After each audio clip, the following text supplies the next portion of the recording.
কথা ছিল মাসখানেক পরেই ফুজিয়ান রণতরী ভাসাবে চীন, হয়েছেও তাই।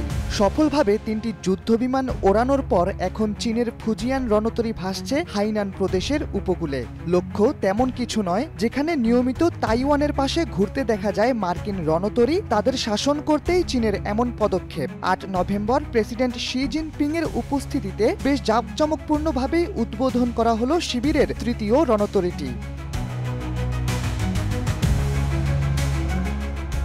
তাইওয়ান ইস্যুতে যখন চীনের এত ভয়, তখন বলা যায় যুদ্ধের এক অশনি সংকেত পাওয়া যাচ্ছে পুরো দক্ষিণ চীন সাগরে, যেখানে হুটহাট সমুদ্রে ঢুকে যাচ্ছে পারমাণবিক শক্তিচালিত মার্কিন রণতরী। সেখানে এবার ইলেকট্রোম্যাগনেটিক এয়ারক্রাফটিং লঞ্চিং সিস্টেমের রণতরী নিয়ে হাজির হয়েছে চীন। বলতে গেলে পুরো দক্ষিণ চীন সাগর যেন দুটি পরাশক্তি দেশের সম্ভাব্য যুদ্ধক্ষেত্র।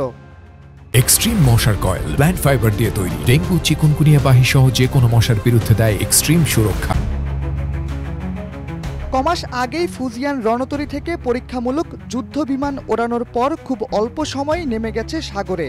মূলত এখানে যে ইলেকট্রোম্যাগনেটিক এয়ারক্রাফটিং লঞ্চিং সিস্টেমের ব্যবহার করা হয়েছে তা অনেক আগে থেকেই রণতরীতে ব্যবহার করে আসছিল যুক্তরাষ্ট্র।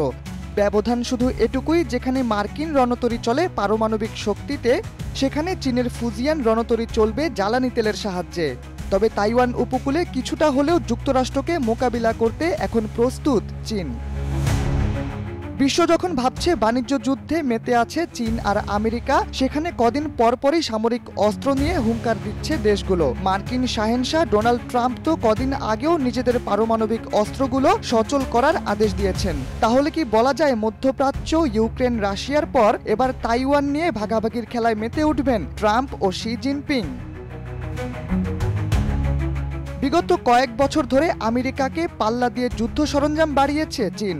স্টকহোম ইন্টারন্যাশনাল পিস রিসার্চ ইনস্টিটিউটের মতে ২০২৩ সালের পর থেকে প্রতি বছর প্রায় ১০০টি পারমাণবিক ওয়ারহেড তৈরি করেছে বেইজিং, যেগুলো কাজে লাগানো হবে দক্ষিণ চীন সাগর, পূর্ব চীন সাগর এবং জাপান ও তাইওয়ানের আশেপাশে। বিশ্লেষকরা বলছেন, এমন অবস্থায় নতুন করে আলোচনায় এসেছে পারমাণবিক অস্ত্র খাতে চীনের অগ্রগতির প্রসঙ্গটি।